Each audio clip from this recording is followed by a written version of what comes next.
Bueno, listo, vamos a dar inicio. Muy buenos días a todos. Yo soy la doctora Grecia Jacqueline Hernández Salcido y soy residente de segundo año de Alergia e Inmunología Clínica. Y el día de hoy, gracias a la asesoría de la doctora en Medicina María del Carmen Zárate Hernández, les voy a presentar la sesión titulada Retraso en la introducción al huevo y el aumento de la alergia en la infancia. Principalmente en lo que nos vamos a enfocar en esta sesión va a ser en la hipersensibilidad o en la alergia al huevo y posteriormente vamos a hacer una discusión para saber cuándo sería el momento idóneo de la introducción del huevo y ver si esta genera o no más riesgo de que los pacientes pediátricos generen algún tipo de alergia. Como panorama general, vamos a empezar hablando un poquito de la alergia alimentaria, porque esta es una enfermedad que afecta a alrededor de 220 millones de personas en el mundo. Sin embargo, no podemos hacer una estadística o tener algo más preciso, ya que existe mucha variabilidad en cuanto a la presentación clínica de este tipo de enfermedad, así como pues existe cierta dificultad para hacer un diagnóstico objetivo, porque muchas de las personas van a llegar a pensar que tienen una alergia alimentaria. Y por último, la complejidad que implica realizar las pruebas diagnósticas. Como vemos en el mapa, los países que están remarcados en naranja o rojo son los países que tienen mayor incidencia y prevalencia de alergia alimentaria, que básicamente son países de Estados Unidos, Canadá, Europa, algunos países orientales y Australia, que son los que hacen más diagnóstico de esta enfermedad. Si nos enfocamos en América del Norte, en México se reporta una prevalencia del 3.5% en niños de 5 a 13 años. Ahora bien, si nos enfocamos más en lo que es la alergia al huevo, es muy importante conocerla ya que representa una de las alergias alimentarias más frecuentes en los países occidentales y se dice que su tasa ha ido en incremento en los últimos años. La prevalencia específica de la alergia al huevo va a ser exactamente lo mismo. Uno, va a variar muchísimo en cuanto a la localización geográfica y dos, en cuanto a la manera en que se hace el diagnóstico para decir que el niño tiene una alergia. En esta bibliografía es un estudio estadounidense y ellos nos arrojan una prevalencia del 8.8%. Esto de acuerdo a una historia clínica sugestiva con pruebas cutáneas positivas. Sin embargo, al momento en que hicieron el reto oral en los niños, la prevalencia baja a 1.2%, que es lo que vemos pues, en cualquier tipo de las alergias. Y algo pues muy interesante y afortunado de la alergia al huevo es que la mayor parte de los niños va a ser capaz de superar esta alergia más o menos en la edad preescolar o en la adolescencia. Se habla de una resolución del 80% a los 3 años de edad y de un 38 hasta un 90% de los 5 a los 6 años, la cual va a ir incrementando hasta que el paciente tenga alrededor de 18 años, donde va a quedar un muy pequeño porcentaje de los pacientes que en esta alergia va a persistir incluso hasta la adultez. Otro punto importante a recalcar es que la tolerancia al huevo horneado se va a lograr más rápidamente y va a ser un beneficio muy grande para estos pacientes. Más o menos el 94% de todos los niños a los 12 años ya va a tolerar el huevo horneado, que si lo comparamos con el huevo cocido, este porcentaje bajaría a un 76%. Aquí en nuestro centro, pues también tenemos estadísticas. Este es un estudio que se acaba de hacer recientemente, en donde se hizo una comparación de la sensibilización a los alimentos de acuerdo a las pruebas cutáneas que se han realizado desde 2015 hasta la fecha. ¿Y qué es lo que encontramos? Aquí en amarillo les subrayo lo importante para la sesión del día de hoy. Muy interesante que los niños menores de 2 años, el alimento al que más van a estar sensibilizados es al huevo. Igual los niños de 2 a 5 años, a la clara del huevo junto con la caseína. A pesar de que el huevo a lo mejor no es el alimento más común, ¿verdad? O la alergia más común. Por ejemplo, en 2016 y en 2021 ocupó el segundo lugar y representa pues algo bastante importante para que nosotros reconozcamos esta alergia. Como introducción, pues la alergia al huevo, como cualquier alergia alimentaria, va a ser una reacción inmunológica inducida por las proteínas que se encuentran tanto en la clara como en la yema del huevo. Ahorita más adelante vamos a ahondar un poquito más en estos alérgenos, pero ahorita quiero que se queden con que las proteínas que se encuentran en la clara son las consideradas más alergénicas y las que nos van a ocasionar más problemas al momento de tratar este tipo de pacientes. ¿Cuál es la fisiopatología? Básicamente va a ser una respuesta alérgica mediada por IgE. ¿Qué es lo que va a pasar? Tenemos una barrera epitelial que por alguna razón se rompió. Va a ser mucho más fácil que el alérgeno penetre y va a haber un primer contacto con las células presentadoras de antígeno. Estas células van a ir a presentárselas a las células TCD4 positivas vírgenes y van a llegar a inducir un cambio hacia una respuesta de tipo TH2, que va a ser capaz de liberar ciertas interleucinas, entre ellas la 13, la 4 y la 5, que específicamente la 4 va a ser la que va a estimular a la célula plasmática o célula B para que ésta cambie a un isotipo de tipo IgE. Y de esta manera la IgE va a ir a unirse a su receptor de alta afinidad que vamos a tener en las membranas de las células como los mastocitos o los basófilos. Hasta este momento sería la primera fase temprana o de sensibilización.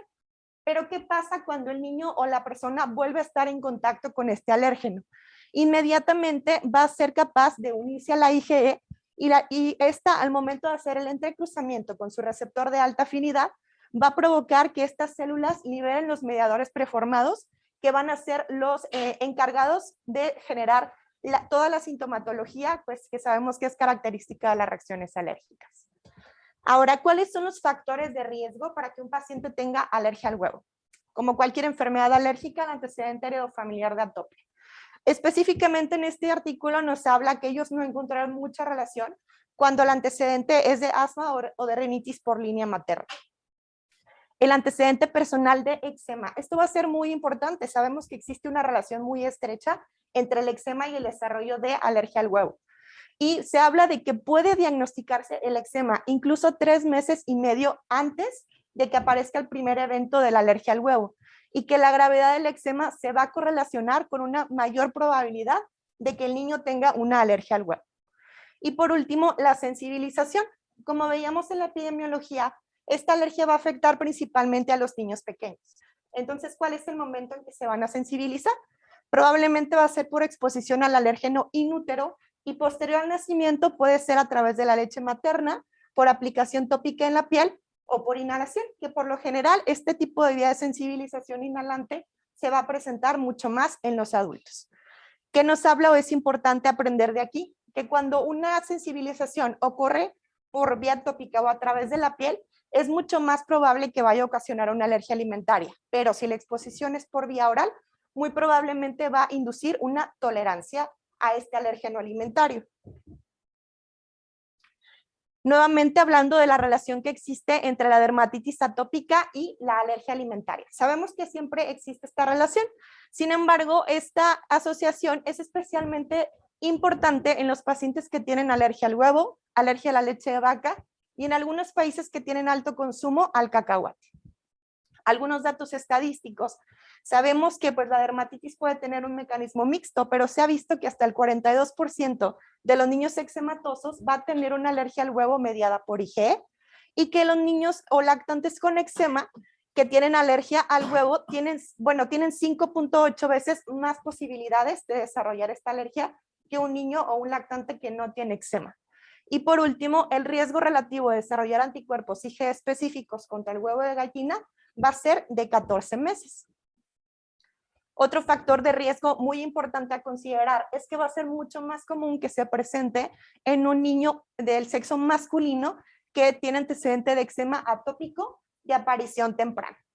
Ahora, ¿qué pasa si tenemos un niño que no ha consumido el huevo? ¿Cuál es la posibilidad de que tenga o no vaya a tener algún tipo de alergia? En los pacientes que tienen dermatitis atópica, que por alguna razón se le hicieron alguna prueba cutánea y esta sale positiva al huevo sin haberlo consumido, a pesar de que sepamos en este momento que solamente es sensibilización, es muy importante o foquito rojo. ¿Por qué? Porque este niño tiene un mayor riesgo de desarrollar una reacción en la primera exposición que vaya a tener al huevo. ¿Ok? Entonces, nada más para que como tenerlo en cuenta. Y la hipótesis de la asociación entre la alergia al huevo y la dermatitis atópica, porque va a ser el paso facilitado de los alérgenos a través de una piel inflamada, que va a provocar que se desencadene toda esta respuesta de tipo TH2 y produzca la sensibilización que pudiera avanzar hacia una alergia clínica. Ahora, hasta el momento sabemos que no existe una cura, ya sea temporal o permanente, para curar la alergia en general o la alergia alimentaria.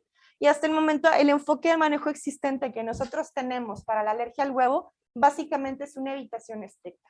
Sin embargo, aquí hay varios factores que pues van a entorpecer o nos van a dificultar sobre todo la calidad de vida del paciente alérgico, porque el huevo está presente en una amplia gama de alimentos procesados. Vaya, el huevo está en todo lo rico en este mundo. También se encuentra en productos farmacéuticos como las vacunas y además una evitación de este alimento representa una desventaja nutricional. No quiere decir que el niño se vaya a desnutrir, pero sí le vamos a quitar una fuente muy importante de ciertos micro y macronutrientes. Por lo tanto, nosotros como alergólogos tenemos la necesidad de hacer un diagnóstico correcto y aprender a diferenciar cuando estamos ante un individuo que tiene una alergia al huevo clínica, aquel paciente que va a ser tolerante al huevo horneado y aquel que solamente está sensibilizado al huevo, para que de esta manera podamos evitar estas restricciones que muchas veces pudieran llegar a ser innecesarias. Si hablamos del huevo como nutrientes, pues realmente hay muchas cosas o muchos aportes buenos que nos puede generar este alimento.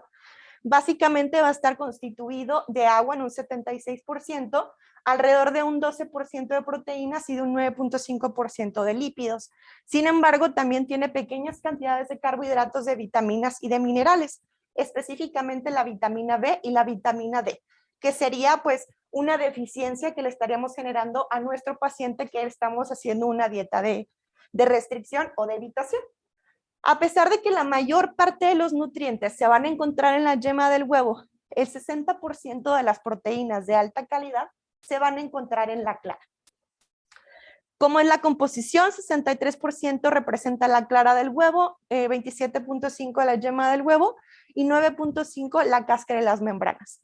Y vamos otra vez importante que la clara del huevo es en la que nos tenemos que enfocar, porque además de que son las proteínas más alergénicas, son a las que los niños especialmente van a estar sensibilizados. Como les mencioné, para hablar de una hipersensibilidad al huevo, tenemos que saber que lo vamos a dividir en dos, porque hay alergia a la yema del huevo y hay alergia a las proteínas de la clara. Empezando por la yema, esta va a afectar mucho más a los adultos y tiene dos alérgenos importantes. Sin embargo, estos van a ser menos frecuentes y potentes en cuanto a alergenicidad si los comparamos con los de la clara. Esta puede ser iniciada por un síndrome llamado huevo ave, que vamos a ver ahorita más adelante, y también se habla de que se han encontrado algunas otras proteínas, entre ellas la apovitelina 1, apovitelina 6 y la fosfovitina, que se ha visto en sueros de pacientes alérgicos que son capaces de unirse a IgE. Sin embargo, como su relevancia clínica hasta el momento no está del todo establecida, su futuro como un alérgeno todavía pues es incierto. En cuanto a la clara del huevo, esta afecta más a los niños y contiene 4 proteínas principales que van a ser las más alergénicas de todos. El síndrome del ave huevo, como mencionábamos, tiene una relación muy importante con la alergia a la yema y esta va a ser una hipersensibilidad de tipo 1 respiratorio. Se dice que la sensibilización a las proteínas del huevo se va a dar en el sujeto a través de los antígenos aviares por medio de una reactividad cruzada. Y se ha visto que el antígeno responsable de esta reactividad cruzada es el GALD5 o la alfa-libetina que se encuentra en la yema del huevo. ¿Qué va a pasar? Tenemos un paciente que está en contacto, por ejemplo, con aves de corral o que tiene algún ave como mascota y se va a sensibilizar a los alérgenos a través de la caspa, de las plumas, del suero sanguíneo o del excremento de estos animales. Y posteriormente, al momento de consumir la yema, va a existir esta reactividad cruzada. Los síntomas que vamos a tener, especialmente por los alérgenos inhalantes, va a ser asma, rinitis alérgica, rinoconjuntivitis, escurrimiento nasal y síntomas oculares. Y vamos a tener también los síntomas característicos de la alergia al huevo, que casi todos van a ser gastrointestinales, como dolor abdominal, diarrea, vómito, pero también puede haber prurito faríngeo y conjuntivitis. Hablando ahora sí de los alérgenos al huevo, que es como lo más importante que tenemos que conocer, vamos a empezar por los de la yema, que es la alfa-libetina, también conocida como GALD5, y la YGP42, que es el GALD6. De los alérgenos de la clara tenemos al ovomucoide o GALD1, el más importante. Luego a la ovoalbúmina o GALD2, luego a la ovotransferrina o GALD3 y por último a la lisocima o GALD4. Para que recuerden, ovomucoide, GALD1 más alergénico, ovoalbúmina o GALD2, proteína más abundante. Vamos a empezar con los alérgenos de la yema. Primeramente vamos a hablar de la alfa-libetina o el GALD5, que pertenece a la familia de las albuminacéricas del pollo. Este fue el primer alérgeno que se identificó en la yema del huevo y su función fisiológica va a ser el de transportar metales en el torrente sanguíneo. La ruta principal para este tipo de antígeno va a ser a través de las vías respiratorias, como veíamos por el síndrome de ave-huevo. Este alérgeno es parcialmente resistente al calor, que significa que algún individuo que esté sensibilizado a esta proteína a lo mejor va a ser capaz de tolerar una yema extensamente calentada, pero no una yema que se encuentre cruda. El GALD5, importante, se relaciona con la alergia persistente al huevo o la sensibilización a múltiples alérgenos del huevo. Luego tenemos al GALD6 o al YGP42, que fue el segundo alérgeno que fue identificado en la yema. Y pues aquí nos habla que es termoestable. Sin embargo, aquí va a haber muchas diferencias. ¿Por qué? Porque la IgE va a reconocer ciertas secuencias de aminoácidos. Muchas veces estas proteínas se encuentran plegadas, pero al momento en que están en contacto con calor o con las proteínas del ácido gástrico pueden disminuir su alergenicidad y se puede llegar a volver termolábil. Luego continuamos con los alérgenos de la clara. Vamos con el ovomucoide o GALD1, que es la proteína más importante. ¿Por qué? Porque es la más alergénica y se considera la más dominante, que se encuentra en la clara del huevo. Esta únicamente constituye el 11% de toda la clara y su función es ser una glicoproteína inhibidora de la tripsina. Característica esencial, esta proteína es termoestable. ¿Qué significa? Que ni el calor, ni las proteinasas, ni el ácido gástrico va a ser capaz de modificar la unión de este antígeno con la IgE. Por lo tanto, a pesar de que tengamos algún huevo horneado o cocido, muy probablemente no se va a afectar y el paciente vaya a llegar a presentar síntomas. Generalmente, esta es la proteína que se asocia con un mayor riesgo de reacciones sistémicas o graves en el paciente y tiene un riesgo 2.5 veces mayor de que si está sensibilizado a la proteína va a presentar una alergia persistente al huevo. Entonces, esta proteína nos habla de gravedad y nos habla de pronóstico en el paciente que se encuentra sensibilizado a ella. Luego tenemos a la ovoalbúmina o GALD2. La diferencia, o aquí lo importante, es que esta es la proteína más abundante en cuanto a cantidad. Constituye el 58% de la clara de huevo total y es el segundo alérgeno más importante en la hipersensibilidad al huevo. Este es termolábil, pero también se pueden reconocer epitopos lineales. Lo que les decía, cuando están en contacto con el calor, la proteína conformacional se despliega y pueden surgir ciertas secuencias de aminoácidos que le va a resultar a la IgE un poquito más fácil de reconocer y poder generar alguna reacción. Las enzimas digestivas sí pueden afectar la alergenicidad de esta proteína y pues tiene menor riesgo de tener alguna presentación grave. Luego tenemos a la ovotransferrina o GALD3. Esta es una proteína termolábil, pero aquí tiene una característica interesante, que su alergenicidad puede aumentar al contacto con el calor, lo que veíamos. Cuando la proteína se despliega, aumenta su alergenicidad, pero nuevamente cuando se reordenan los enlaces disulfuro, vuelve a bajar. Y que es como clínicamente cómo lo podemos ver interpretado. Que estos pacientes, pueden llegar a ser o generar una hipersensibilidad por el consumo de huevo cocido o por el consumo de huevo crudo, por esta capacidad que tiene de estar intercambiando su potencial alergénico. En cuanto a la función, tiene funciones antimicrobianas e inmunomoduladoras y también tiene 4 veces más riesgo de tener alguna alergia persistente, pero al huevo crudo. Y por último tenemos a la lisozima o GALD4. Su función es tener una actividad antimicrobiana.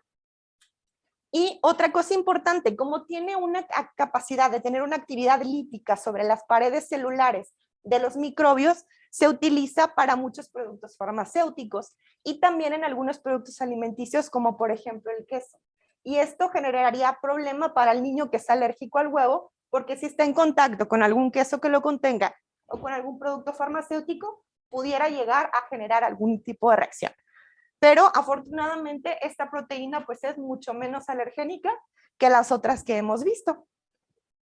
A manera de resumen, y es lo que pues se tienen que llevar, GALD1 es la proteína más estable y la que tiene la actividad alergénica más importante. GALD2 es la proteína más abundante. Sin embargo, pues ya todas las demás realmente pueden llegar a ser inestables y pueden disminuir su capacidad o actividad alergénica. Otro punto importante es que puede existir una reactividad cruzada de las proteínas o los antígenos del huevo con los huevos de algunas otras aves, sobre todo en niños, principalmente codorniz y pato, pero también puede ser en ganso. Como se ha visto que sí pueden llegar a presentar algún tipo de reacción clínica, la sugerencia es la evitación. No es lo más común, pero puede llegar a pasar. Hablando ya del aspecto clínico, vamos a ver cuándo inicia esta alergia al huevo, esta hipersensibilidad. Como vimos, es en la infancia temprana, en niños con antecedente de eczema o atopia. Cuando, por lo general, es después de la primera ingesta al huevo. Y casi siempre, la mayor parte de los episodios se van a dar antes del primer año de vida. Y en cuanto a la forma de presentación del huevo, la mayoría de las reacciones van a ocurrir con el huevo ligeramente cocido, posteriormente con el huevo crudo y por último con el huevo horneado. ¿Cuáles son las características clínicas? Primero tenemos que clasificar a nuestro niño para ver si tiene una reacción leve, una reacción moderada o grave, o puede evolucionar hacia una reacción muy grave caracterizada como una anafilaxia. Las reacciones leves son las que se van a presentar con mayor frecuencia y hasta en un 80-90% se van a caracterizar por tener síntomas cutáneos como urticaria, angioedema o eritema facial. Estos síntomas se van a presentar en los primeros minutos después de la ingesta al huevo. Luego tenemos los síntomas gastrointestinales que representan de un 10 a un 44% y se van a presentar en las primeras horas, con una media de 2 horas. Y el síntoma más importante va a ser el vómito. Sin embargo, puede haber otros, por ejemplo, dolor abdominal. Y por último tenemos a los síntomas respiratorios, que pueden ser tos, sibilancias, estridor o cambios en la voz, que van a ser características de las reacciones moderadas a graves. Y por último, la anafilaxia representa un 7% de todas las reacciones de alergia al huevo. Ahora, ¿qué va a implicar la gravedad de la reacción? Uno, se va a relacionar con la cantidad de exposición de la proteína al huevo y el grado de procesamiento. Es decir, si está crudo, si está ligeramente cocido, si está horneado, cuánto tiempo tuvo de cocción y la temperatura a la que se hizo. Ya que vimos que entre menos cocido, mucho más gravedad, sobre todo si la cantidad es muy grande. Por lo general, si por ejemplo tenemos que el niño consumió algún tipo de huevo horneado, casi siempre las reacciones van a ser cutáneas o si la exposición es con la piel. Únicamente se han llegado a describir algunas reacciones sistémicas, por ejemplo, en niños con dermatitis seronearia del pañal, que se les aplica clara de huevo como tratamiento. Estos niños sí han llegado a presentar alguna reacción sistémica y también cuando es huevo crudo o se consume alguna cantidad muy elevada de la proteína. Para el diagnóstico, bueno, tenemos una gran cantidad de herramientas. Lo primero que nosotros vamos a hacer, pues va a ser el diagnóstico clínico, que es el que vamos a tener más a la mano y es como se nos va a presentar el paciente en la consulta. Va a llegar un niño con una historia clínica típica de eritema, urticaria, angioedema y vómitos de inicio rápido, generalmente en minutos, posterior a la ingesta del huevo. Y es aquí cuando nosotros vamos a clasificar la reacción. Si nuestro niño tiene una reacción leve, perdón, puede ser diagnosticado y tratado en un entorno de atención primaria. Pero si nosotros vemos que el niño tiene una reacción moderada a grave o el historial es poco claro, requiere más investigación y es aquí cuando entran las otras herramientas diagnósticas como pruebas cutáneas, IG específica o un diagnóstico resuelto por componentes. Para el diagnóstico, bueno, tenemos el reto oral doble ciego controlado por placebo, que es el estándar de oro para todas las alergias alimentarias. Sin embargo, pues tiene algunas desventajas. Uno, requiere un poco más de tiempo para poder realizarlo y no está exento de riesgos, ¿verdad? Este tipo de reacciones son las que predisponen más al paciente a tener algún tipo de reacción como anafilaxia. Se debe realizar, por lo tanto, en un entorno clínico y ser administrado por un médico que esté capacitado para atender este tipo de reacciones y que sea un observador ciego. ¿Cuándo lo vamos a hacer? Cuando no podamos llegar a un diagnóstico definitivo, es decir, todavía tenemos muchas dudas, a pesar de que ya hicimos las pruebas in vitro e in vivo. Luego tenemos a las pruebas cutáneas. Estas, pues bueno, vamos a tener aquí un valor predictivo positivo bajo en cuanto a herramienta de detección. Ojo, cuando haya ausencia de sospecha clínica para una alergia al huevo. Por lo tanto, estas pruebas solo deberían realizarse si nosotros tenemos la sospecha de que el huevo es el desencadenante o que tengamos algún otro factor de riesgo como los que vimos antes, sobre todo la dermatitis atópica. El tamaño de la pápula es un aspecto bastante importante. ¿Por qué? Porque, bueno, uno, no se va a correlacionar con la gravedad clínica. Es decir, el hecho de que yo tenga una roncha gigante no quiere decir que mi paciente tenga anafilaxia, pero sí se va a relacionar en cuanto al diagnóstico, ya que los niveles de corte más altos se asocian con una mayor especificidad y valores predictivos positivos más altos para que nosotros podamos hacer el diagnóstico. Por ejemplo, una pápula de 3 milímetros me respalda a mí un diagnóstico clínico de alergia al huevo, pero una pápula de más de 5 milímetros de la clara del huevo es 100% diagnóstica en un niño menor de 2 años. Esta imagen que les puse aquí es de un paciente de aquí de nuestra consulta, un bebito de 2 años, que tenía sospecha clínica de reacción al huevo. Y si vemos aquí la roncha me parece que medía como 10 milímetros y es bastante similar a la de la histamina. Es una prueba francamente positiva. Y otro punto interesante es el prick to prick. ¿Se usa o no se utiliza? Si se llega a hacer, el valor de corte para considerarlo positivo es por encima de 13 milímetros. Sin embargo, no nos va a hablar de que el paciente se vaya a ser tolerante al huevo horneado, no está estandarizado y no está exento de reacciones sistémicas. Por lo tanto, no se recomienda hacer de forma rutinaria. Luego tenemos a la IgE específica, que pues tiene algunas ventajas. Uno es que la podemos utilizar en pacientes que tienen antecedente a alguna reacción moderada a grave, tuvieron anafilaxia, en pacientes que estén utilizando antihistamínicos o algún otro medicamento que nos imposibilite realizar las pruebas cutáneas en ese momento, y también para la valoración de si mi reto oral va a ser positivo o no al momento en que yo quiera tratar de reintroducir algún tipo de presentación del huevo. Sin embargo, tiene un problema, ya que no es posible identificar un punto de corte exacto para la IgE sérica debido a que hay falta de consistencia en cuanto a los estudios. Diversos centros han propuesto algunas tablas con algunos valores de corte, sin embargo, pues difieren en criterios de inclusión, en edades y en una gran cantidad de cosas que no permiten traspolarlos a una población en general. Aquí les pongo una tablita donde en este estudio ellos mencionan que estos niveles tienen un valor predictivo positivo del 95% para el diagnóstico, que sería una IgE específica mayor a 7 en niños mayores a 2 años o en menores de 2 años mayor a 2 en la IgE. Pero también, como les menciono, nos puede ayudar a saber si mi reto oral, mi desafío va a ser positivo o no. En este estudio se utilizaron dos grupos. Un grupo de menos de 2 años y el grupo B de más de 2 años. Ellos utilizaron dos métodos de ensayo, que fue el ImmunoGAP y el 3G Allergy. Sin embargo, se orientan un poquito más hacia que es más fiable el uso del ImmunoGAP. Y compararon a la clara del huevo y al ovomucoide con valores de corte para decir que el paciente tenía 90% de probabilidad positiva de tener un reto positivo. Y los valores de corte que nos ofrecen para la clara del huevo en menores de 2 años es de 18.7 en IgE y de 5.7 para el ovomucoide. Y en los niños de más de 2 años, para la clara del huevo de 11.5 y para el ovomucoide de 6.1. Sin embargo, les refiero, no es la panacea, no está estandarizado, no hay un valor de corte exacto. Si comparamos, bueno, les puse este cuadrito para poder comparar qué es mejor, hacer una prueba cutánea o hacer una IgE específica. En este estudio fue una revisión sistemática y un metaanálisis en donde nos arrojan este tipo de resultados. Si se fijan, la sensibilidad de las dos pruebas es muy parecida, 92 a 93%. Sin embargo, si hablamos de especificidad, va a ser más específica el que nosotros realicemos una prueba cutánea con un 58% contra un 49% de una IgE específica.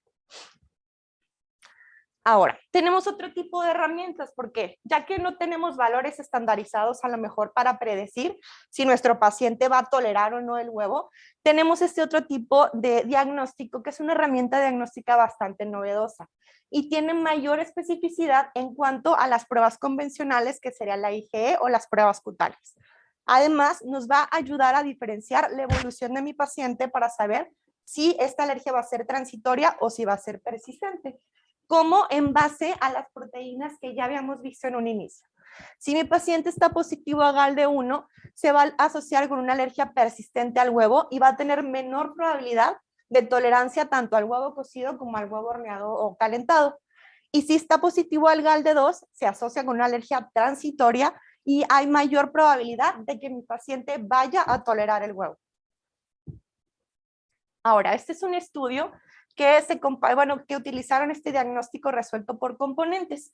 Aquí pues fue del huevo y de la leche, pero vamos a hablar específicamente del huevo. En esta primera gráfica vemos el porcentaje o la cantidad de IgE y aquí tenemos a las tres principales proteínas de la alergia al huevo: ovomucoide GALD1, ovoalbúmina o GALD2 y ovotransferrina o GALD3. ¿Qué es lo que vimos? Que ellos encontraron que en este grupo de pacientes la mayor sensibilización estaba para el GALD2 o la ovoalbúmina, lo que resulta mejor, ¿verdad? Porque sabemos que hay peor pronóstico para los niños que están sensibilizados al GALD1. Y en esta otra gráfica, de igual manera, aquí nos comparan tres cosas, que serían los niveles de IgE específico para clara de huevo, ovomucoide, ovoalbúmina y ovotransferrina, y lo comparan en cuanto al tipo de sintomatología. Si nosotros vemos, en todas las proteínas predomina los síntomas de tipo no dermatitis atópica, que sería urticaria, síntomas gastrointestinales y anafilaxia, que van a ser los más comunes, sobre todo en los niños que tienen alergia a la clara del huevo, porque vemos que a comparación de las otras, pues son la que tendría más cantidad de IgE. Ahora el tratamiento. Como les mencionaba, pues no tenemos una cura ni temporal ni permanente para la alergia. Entonces, una vez que nosotros diagnosticamos la alergia al huevo, que nos corresponde sería iniciar con una dieta de evitación. Pero viene el problema, porque el huevo, como vimos, se encuentra presente en una gran cantidad de alimentos o productos manufacturados. Y aquí, ¿cuál va a ser nuestra mejor herramienta? Pues sería enseñarle al familiar, tutor o paciente la lectura de etiquetas. Es necesario que nosotros le digamos al paciente, cada vez que usted consuma alguno de estos tipos de alimento, tenemos que buscar este tipo de palabras que van a venir en las etiquetas. Al menos en la Unión Europea es uno de los 14 alimentos legislados en donde están obligados a ponerlos en negrita y a subrayar todas estas como componentes o cosas que pudieran contener huevo, ¿verdad? ¿Qué vamos a buscar? Albúmina, apovitelina, avidina, huevo seco, globulinas, libetinas, lisocima, ovoalbúmina, ovomucina, ovomucoide, entre otras. ¿Y cuáles son los productos que les vamos a decir a los pacientes que pueden llegar a contener huevo? La verdad es que son muchísimos, principalmente los postres, sería como alguno de los problemas más principales con los que nos vamos a llegar a topar. Otra cosa importante es que los pacientes alérgicos al huevo deberían de evitar dos cosas. Uno, que serían los alimentos que se venden sueltos, y dos, el comer en buffets, ya que sabemos que aquí hay mucho riesgo de que pueda haber un alto grado de contaminación entre los alimentos, ya que pues no se tiene a veces como los mejores estándares de limpieza, y la comida cuando la agarra la gente pues va a estarse como que contaminando la una con la otra. Y decirle a los papás que la preferencia sería que eligieran platos sencillos con ingredientes claramente indicados, para que en vez de que utilicen alguna receta muy complicada o que llegue a contener muchos más ingredientes que aumenten la posibilidad de que tengan trazas o que contengan algún tipo de proteína del huevo. Cuando nosotros tenemos al paciente en la consulta, debemos proporcionar tanto el consejo verbal como el consejo escrito sobre cómo evitar los productos del huevo. Este es el panfleto que nosotros utilizamos aquí en nuestro Centro Regional de Alergia, en donde les enseñamos cómo deben de leer una etiqueta para una dieta sin huevo, cuáles serían algunas fuentes ocultas del huevo, cuáles alimentos no se deben de consumir, algunas pues creencias de que qué medicamentos pudieran llegar a contener, muy importante qué vacunas se pueden poner los pacientes con huevo y pues siempre darles como alguna sugerencia de cómo podemos sustituir estos alimentos o estos nutrientes que le estamos quitando al paciente. Otro punto importante a mencionar sería la lactancia materna y la alergia al huevo. De acuerdo a la guía británica que se publicó en el 2021, la recomendación que nos hace es que siempre se debe continuar amamantando sin ningún tipo de restricción, ya que va a ser un muy pequeño número de lactantes que pueden llegar a presentar una reacción a través de la lactancia materna. ¿En quién sí sería útil que hagamos una restricción? Pues en aquellos lactantitos que tengan eczema persistente, que no responde al tratamiento y que consideramos que el huevo es un desencadenante conocido o sospechado, o aquellos lactantes que reaccionan inmediatamente después de la lactancia materna. ¿Cuál sería la medida? Pues una dieta de exclusión estricta al huevo en la madre durante 4 a 6 semanas. Sin embargo, nos dicen que después de este tiempo tenemos que intentar la reintroducción para evitar que la madre esté teniendo pues este tipo de restricciones. Otro punto en el tratamiento sería el dar un medicamento provisional, sobre todo aquellos medicamentos de emergencia y un plan de tratamiento por escrito. ¿Quién lo debe conocer? Miembros de la familia inmediata, padres o tutores, y también miembros del entorno más amplio del niño, niñeras, abuelos, tíos, tías, personal escolar. En teoría, todos ellos deberían estar o tener el conocimiento de qué es la alergia al huevo y cuáles son los alimentos que le podrían ocasionar algún problema al paciente. ¿En quién vamos a utilizar medicamentos como la adrenalina? Aquellos niños que tengan antecedente de reacción grave o niños con asma y alergia al huevo que requieren un tratamiento preventivo regular con un corticosteroide inhalado. Y por último, siempre es importante que mandemos a nuestro paciente a valoración nutricional, ya que ellos desempeñan un papel muy importante en cuanto a la reintroducción de estos alimentos, sobre todo para pues asesorar la progresión de la escala del huevo y también para brindar algún tipo de alternativas de comida en estos tipos de pacientes. En cuanto a la resolución del huevo, como mencionamos, es una alergia que pues afortunadamente muchas veces va a mejorar con el tiempo. Pero tenemos ciertos factores que nos pueden hacer que nos demos cuenta pronto si la alergia va a persistir o si va a generar tolerancia. Aquel paciente que tiene o tuvo síntomas respiratorios o multisistémicos, que tiene una IgE específica al huevo muy elevada, presencia de alguna otra alergia como comorbilidad atópica, o está sensibilizado a múltiples componentes alergénicos del huevo. Como veíamos, GALD1 y GALD5 son los que más persistencia nos van a dar. Y la tolerancia se refiere a que probablemente va a haber una resolución completa al año de edad en pacientes que llegan a tolerar el huevo horneado. Y van a ser por lo general niños con reacciones leves a moderadas en donde solamente se manifestó con síntomas cutáneos. Si vemos la historia natural de la resolución, tenemos dos caminos. El de los niños, que por lo general tiende a resolver de forma espontánea con una media de resolución de 6 a 9 años. Pero también tenemos a los adultos que por lo general van a persistir.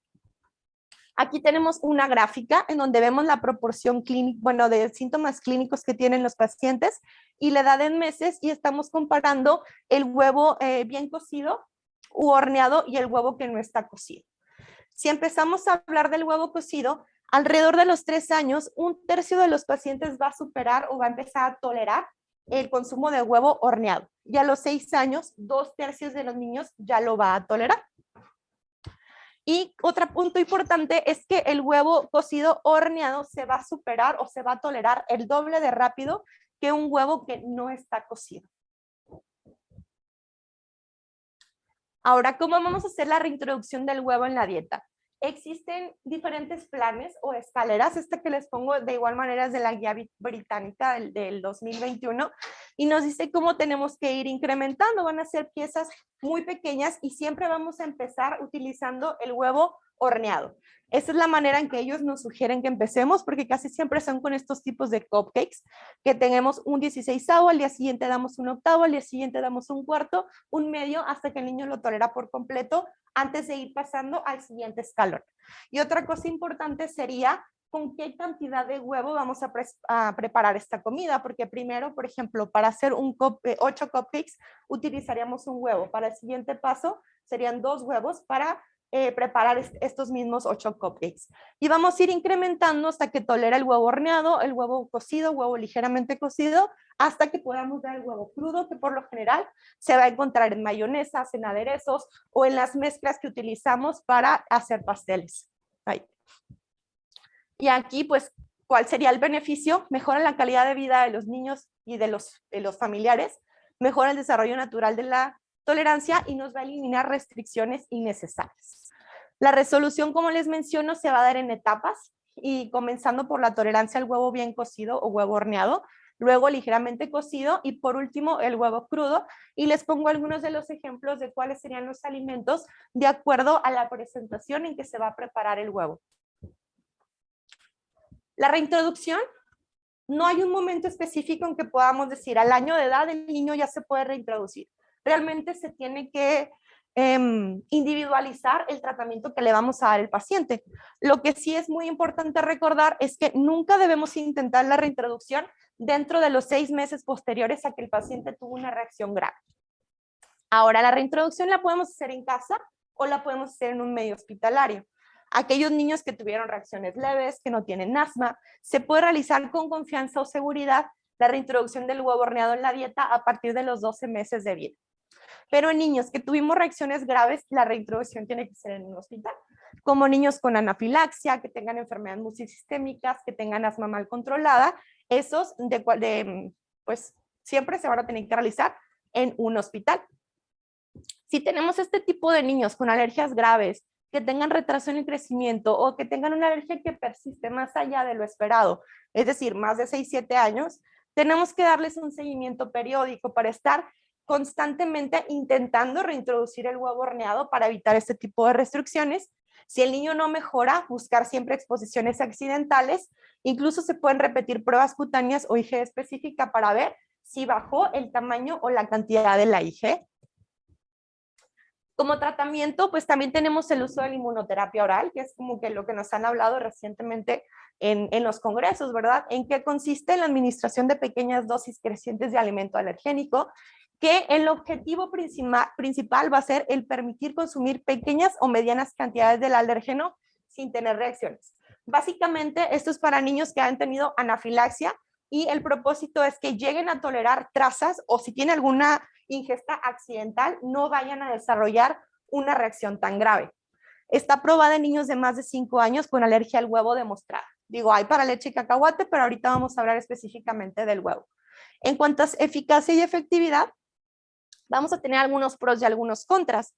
Uno de los pros es que realmente es el único tratamiento específico para la alergia alimentaria. Incrementa el umbral de reactividad hacia el alérgeno. La desensibilización por lo general es lograda y pues el propósito es alcanzar una falta de respuesta sostenida pues que no tenga reacciones cuando consume el alérgeno. Va a generar una respuesta de modulación inmune alérgeno específica y muchas veces cuando se combina con el omalizumab puede tener ciertos resultados más prometedores. Sin embargo, pues no está estandarizada, existen muchos tipos de protocolo y cada quien utiliza pues el que le parece más conveniente. No tiene una eficacia demostrada en los adultos, únicamente funciona para leche de vaca, huevo y cacahuate. Es necesario que el paciente tenga una adherencia muy importante y hasta el momento pues esta falta de respuesta sostenida no se ha logrado, pues sí, no se ha logrado en un 100% y no tenemos biomarcadores que nos hablen de su eficacia. Y en cuanto a seguridad, siempre va a haber reacciones. Sin embargo, la mayor parte de estas van a ser leves, pero pues sí tenemos algunas reacciones durante la anafilaxia, sobre todo cuando empezamos a hacer este tipo de desensibilización. Las manifestaciones gastrointestinales a largo plazo son bastante raras y el omalizumab también puede conferirle un poquito más de seguridad. Y en cuanto a contras, pues que la esofagitis eosinofílica es una de las posibles complicaciones. No tenemos datos a largo plazo y el omalizumab pues solamente protegería a corto plazo. Este fue una revisión sistemática de Cochrane en donde compararon el uso de la inmunoterapia oral con el placebo. ¿Y qué vemos? Bueno, aquí compararon la posibilidad de incrementar la cantidad de huevo que consume el niño. Estos son los controles y estos son los niños con inmunoterapia oral. Quienes lo lograron, 100 de cada 1000 del control, 763 de cada 1000 de los niños con inmunoterapia. El 82% de los niños con inmunoterapia logró incrementar el consumo de huevo de 1 gramo hasta 7.5 comparados contra el 10% del control. La recuperación completa, 100 de 1000, 425 de 1000, 45% de los niños logró tolerar un huevo completo a diferencia del 10% del control. Y en cuanto a las reacciones adversas, obviamente los pacientes con inmunoterapia en un 8.4% sí llegaron a tener anafilaxia requiriendo dosis de adrenalina a comparación del grupo control que no tuvo nada. Y si comparamos las reacciones leves, 68 de cada 1000 en el control, 568 de cada 1000 en el grupo de la inmunoterapia. Sin embargo, pues podemos concluir que realmente se llega a lograr una tolerancia, un incremento de la cantidad ingerida de los alimentos si utilizamos este tipo de terapia. También tenemos la alergia al huevo en el adulto, que no va a ser como la más común, pero también se puede llegar a presentar. ¿Cómo? Por 3 medios. Alergia al huevo en adultos de nueva aparición, después de que ya habían tolerado durante mucho tiempo el huevo. 2, como parte del síndrome huevo ave. Y 3, ocupacional, sobre todo en aquellos pacientes que trabajan en la industria panadera. Realmente hay muy poquita información de la alergia al huevo en el adulto acerca de su pronóstico. Sin embargo, es necesario que tengamos visitas periódicas para repetir IgE específica, actualizar el entrenamiento de los medicamentos de emergencia, realizar un diagnóstico molecular para evaluar si el reto oral va a ser factible. ¿Por qué? Porque estos pacientes por lo general van a tener reacciones graves y anafilaxias fatales al huevo. Entonces es muy importante que los tengamos como muy estrechamente vigilados. Ahora bien, la pregunta básica inicial de nuestra sesión acerca de la introducción del huevo. ¿Realmente si nosotros introducimos el huevo de forma temprana, va a prevenir la alergia en los niños o la va a incrementar? Les puse algunos de los estudios que se publicaron más recientemente, en donde ellos llegaron a comparar varios grupos para ver si la introducción temprana realmente protegía al paciente o no. En este estudio 2017, HIP fue el único en donde no encontramos pues que realmente protegiera. Aquí se utilizaron lactantes de riesgo normal que no tenían corroborado una alergia al huevo y realizaron una introducción a los 4 meses y lo compararon contra otro tipo de alimento que no fuera el huevo. ¿Qué fue lo que encontraron? 2.1% de los pacientes al año con el reto tenían alergia oral a comparación alergia al huevo a comparación del 0.6% del grupo placebo. 2017, aquí se utilizaron lactantes de alto riesgo que tenían dermatitis atópica. La introducción fue a los 6 meses. Después a los otros pacientes no se los introdujeron hasta después de los 9 meses y vieron que el grupo de introducción temprana únicamente el 8% tenía alergia al huevo al año a comparación del 38% del grupo placebo. 2013, de igual manera, grupos de alto riesgo con eczema moderado a grave sin ingesta previa de huevo. El grupo al que sí se le dio huevo, introducción temprana en los 4 meses, 33% contra un 51% del grupo placebo. En el estudio STEP, de igual manera, niños de alto riesgo con antecedente atópico por parte de la madre, se introdujo a los 4 meses, 7% niños de introducción temprana contra 10% de niños placebos. En el estudio IT fueron varios los alimentos, pero nos enfocamos en el huevo. Aquí se introdujo desde los 3 meses, a comparación de la evitación estricta hasta los 6 meses del otro grupo control. Resultados, 1.4 en el grupo de introducción temprana, 5.5 en la introducción tardía. Y por último, el BIT también, alto riesgo de niños que tenían un familiar en primer grado, pero tu prueba cutánea era por debajo de 2 milímetros. Se introdujo a los 6 meses, 20% introducción temprana, 11% introducción tardía. ¿Qué dicen las guías? Pues básicamente estas guías están basadas en todos estos estudios. Esta es la europea acerca de la seguridad alimentaria. En 2019 nos dice que la introducción al huevo en niños sanos de 3 a 4 meses puede reducir el riesgo de desarrollar la alergia al huevo. En niños con DA recomiendan que se introduzca a los 4 o 6 meses, igual que en los niños con alergia alimentaria, e igual que con los niños que tienen antecedente familiar. La guía Australasia del 2020, niños sanos, introducción a los 4 o 6 meses, igual que niños con DA, igual que niños con alergia alimentaria, y en niños con antecedente familiar, se recomienda que se introduzcan antes de los 8 meses, sobre todo con huevo cocido siempre. En la guía de la EASI, introducción del huevo entre los 4 a 6 meses, lo mismo para los niños con DA, 4 a 6 meses.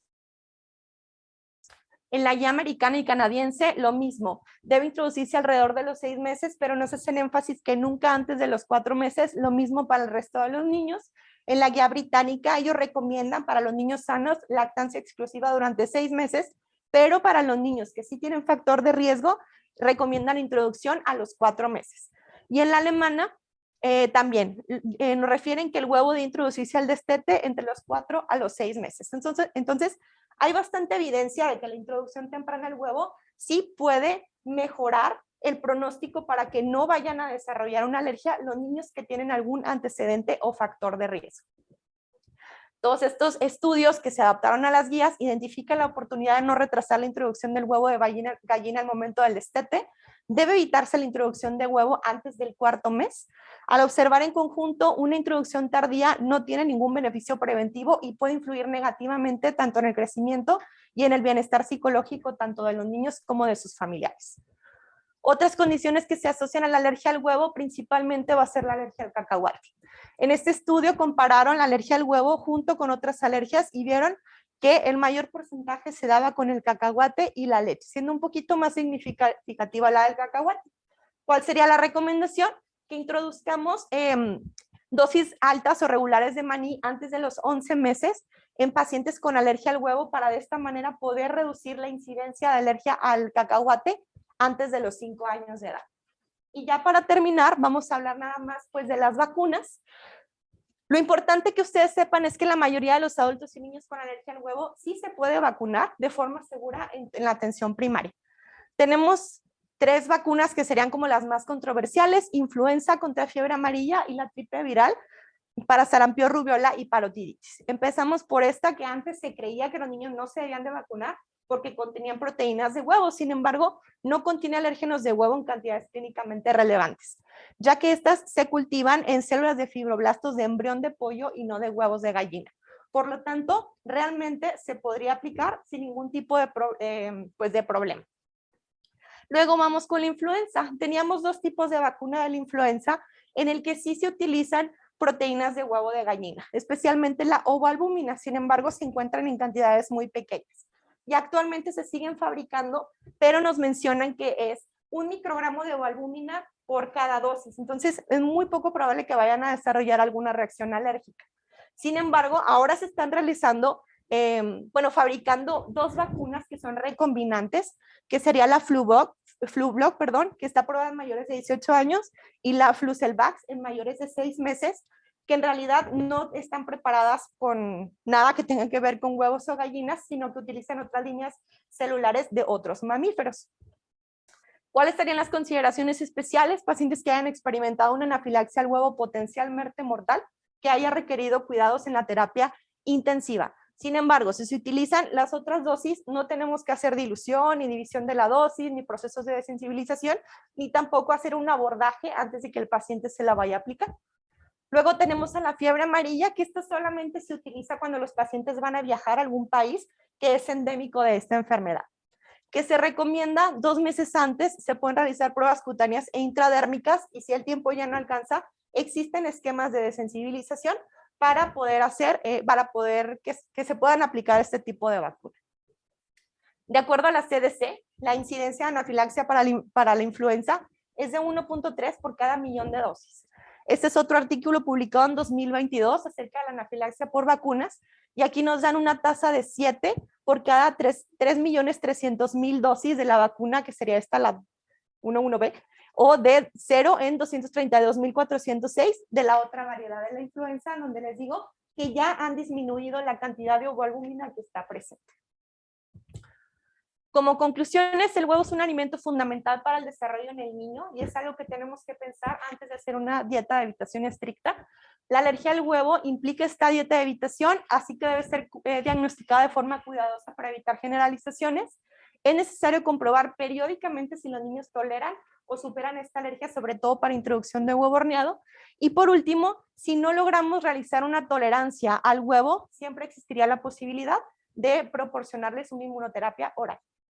Y pues eso sería todo por mi parte. Muchas gracias por su atención.